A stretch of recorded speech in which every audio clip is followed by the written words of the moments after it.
Now Sarai, Abram's wife, bore him no children. She had an Egyptian slave girl, whose name was Hagar. And Sarai said to Abram, "You see that the Lord has prevented me from bearing children.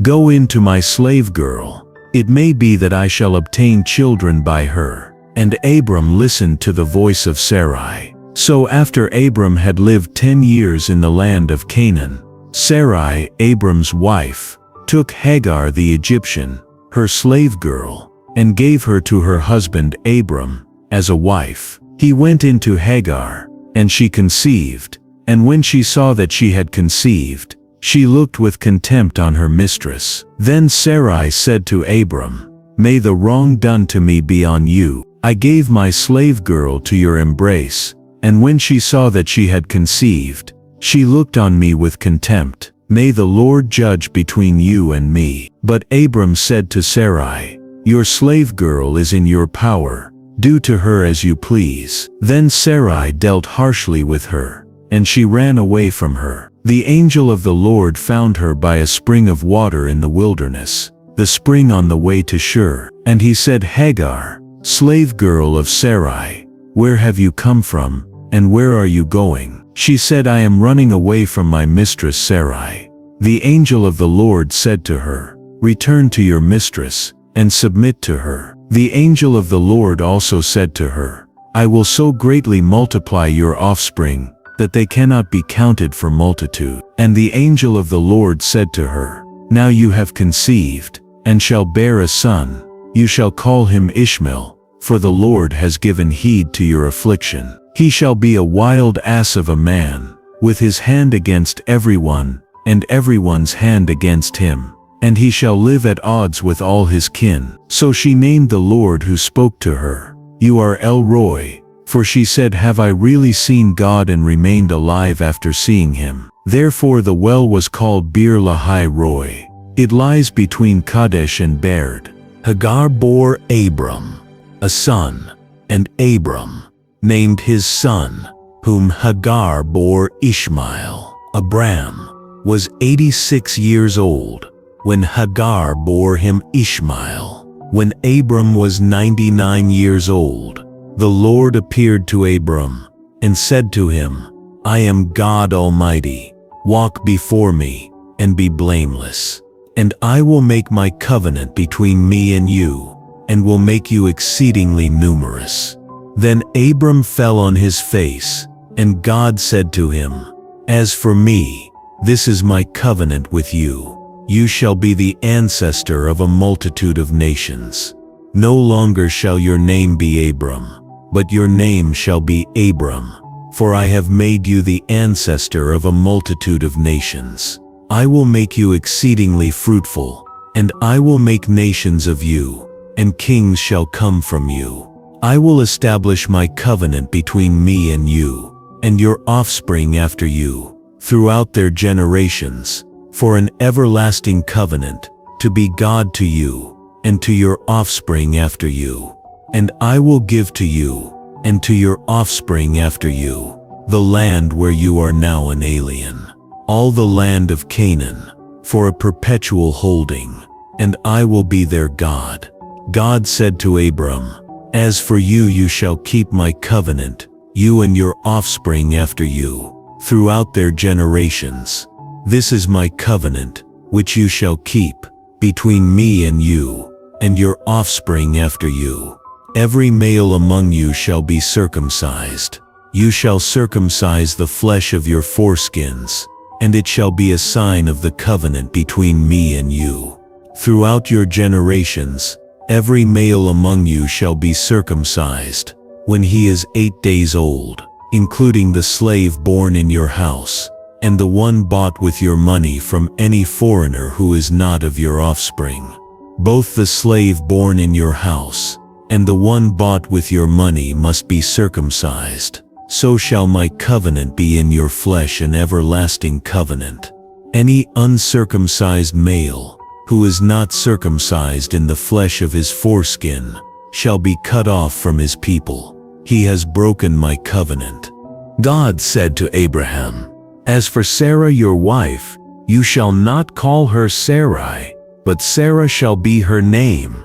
I will bless her, and moreover, I will give you a son by her. I will bless her, and she shall give rise to nations. Kings of peoples shall come from her." Then Abraham fell on his face and laughed, and said to himself, "Can a child be born to a man who is 100 years old? Can Sarah, who is 90 years old, bear a child?" And Abraham said to God, "Oh, that Ishmael might live in your sight." God said, "No, but your wife Sarah shall bear you a son, and you shall name him Isaac. I will establish my covenant with him as an everlasting covenant for his offspring after him. As for Ishmael, I have heard you. I will bless him and make him fruitful and exceedingly numerous. He shall be the father of 12 princes, and I will make him a great nation. But my covenant I will establish with Isaac, whom Sarah shall bear to you at this season next year." And when he had finished talking with him, God went up from Abraham. Then Abraham took his son Ishmael and all the slaves born in his house, or bought with his money, every male among the men of Abraham's house, and he circumcised the flesh of their foreskins that very day, as God had said to him. Abraham was 99 years old when he was circumcised in the flesh of his foreskin, and his son Ishmael was 13 years old when he was circumcised in the flesh of his foreskin. That very day Abraham and his son Ishmael were circumcised, and all the men of his house, slaves born in the house, and those bought with money from a foreigner were circumcised with him. The Lord appeared to Abraham by the oaks of Mamre,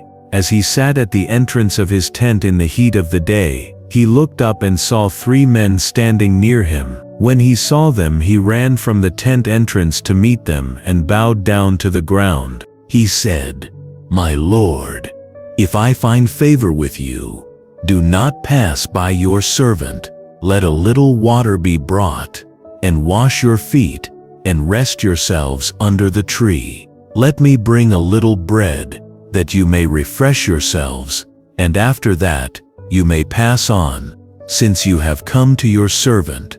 So they said, "Do as you have said."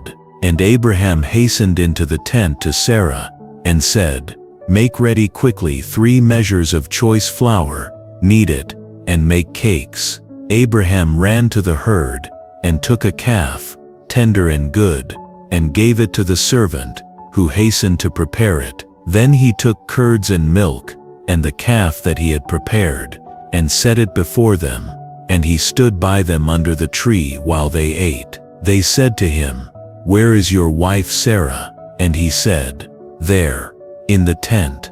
Then one said, "I will surely return to you in due season, and your wife Sarah shall have a son." And Sarah was listening at the tent entrance behind him. Now Abraham and Sarah were old, advanced in age.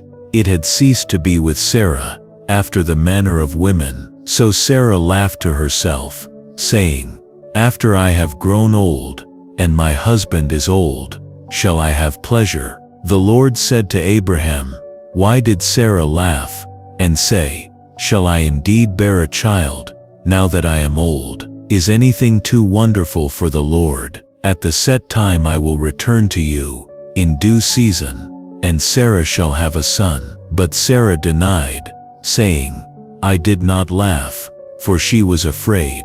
He said, "Oh yes, you did laugh." Then the men set out from there, and they looked toward Sodom, and Abraham went with them to set them on their way. The Lord said, "Shall I hide from Abraham what I am about to do, seeing that Abraham shall become a great and mighty nation, and all the nations of the earth shall be blessed in him?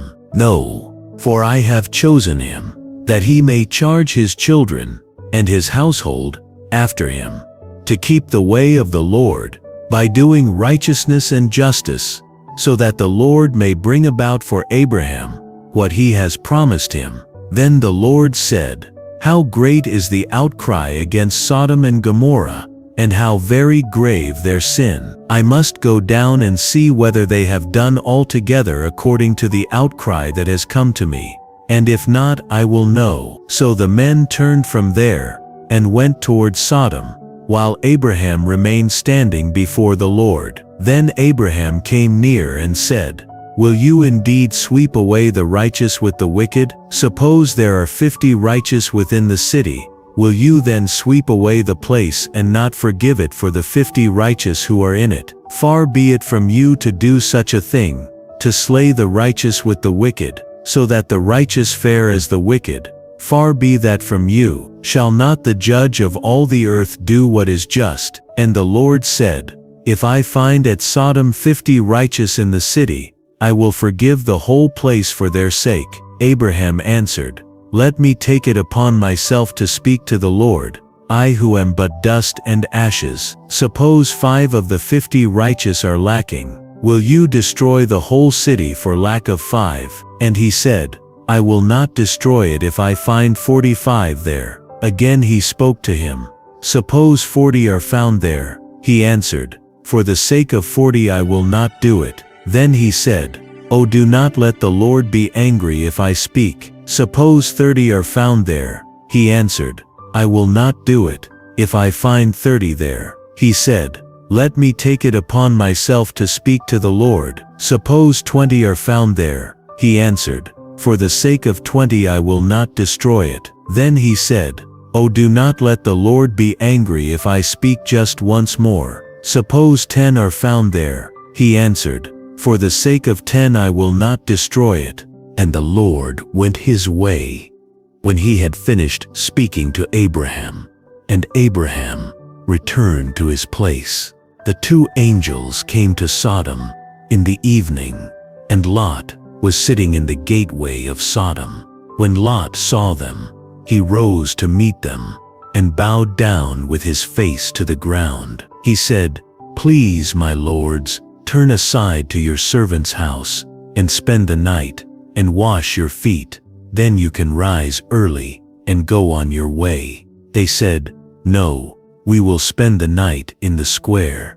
But he urged them strongly, so they turned aside to him and entered his house. And he made them a feast and baked unleavened bread, and they ate. But before they lay down, the men of the city, the men of Sodom, both young and old, all the people to the last man, surrounded the house, and they called to Lot, "Where are the men who came to you tonight? Bring them out to us, so that we may know them." Lot went out of the door to the men, shut the door after him, and said, "I beg you, my brothers, do not act so wickedly. Look, I have 2 daughters who have not known a man. Let me bring them out to you, and do to them as you please. Only do nothing to these men, for they have come under the shelter of my roof." But they replied, "Stand back." And they said, "This fellow came here as an alien, and he would play the judge. Now we will deal worse with you than with them." Then they pressed hard against the man Lot, and came near the door to break it down. But the men inside reached out their hands, and brought Lot into the house with them, and shut the door. And they struck with blindness the men who were at the door of the house, both small and great, so that they were unable to find the door. Then the men said to Lot, "Have you anyone else here, sons-in-law, sons, daughters, or anyone you have in the city? Bring them out of the place. For we are about to destroy this place, because the outcry against its people has become great before the Lord, and the Lord has sent us to destroy it." So Lot went out and said to his sons-in-law, who were to marry his daughters, "Up, get out of this place, for the Lord is about to destroy the city." But he seemed to his sons-in-law to be jesting. When morning dawned, the angels urged Lot, saying, "Get up, take your wife and your 2 daughters who are here, or else you will be consumed in the punishment of the city." But he lingered, so the men seized him and his wife and his 2 daughters by the hand, the Lord being merciful to him, and they brought him out and left him outside the city. When they had brought them outside, they said, "Flee for your life, do not look back or stop anywhere in the plain. Flee to the hills, or else you will be consumed." And Lot said to them, "Oh no, my lords, your servant has found favor with you, and you have shown me great kindness in saving my life. But I cannot flee to the hills for fear the disaster will overtake me and I die. Look, that city is near enough to flee to, and it is a little one. Let me escape there. Is it not a little one? And my life will be saved." He said to him, "Very well, I grant you this favor too, and will not overthrow the city of which you have spoken. Hurry, escape there, for I can do nothing until you arrive there." Therefore the city was called Zoar. The sun had risen on the earth when Lot came to Zoar. Then the Lord rained on Sodom and Gomorrah sulfur and fire from the Lord out of heaven, and he overthrew those cities, and all the plain and all the inhabitants of the cities, and what grew on the ground. But Lot's wife, behind him, looked back, and she became a pillar of salt. Abraham went early in the morning to the place where he had stood before the Lord, and he looked down toward Sodom, Gomorrah, and toward all the land of the plain, and saw the smoke of the land going up like the smoke of a furnace.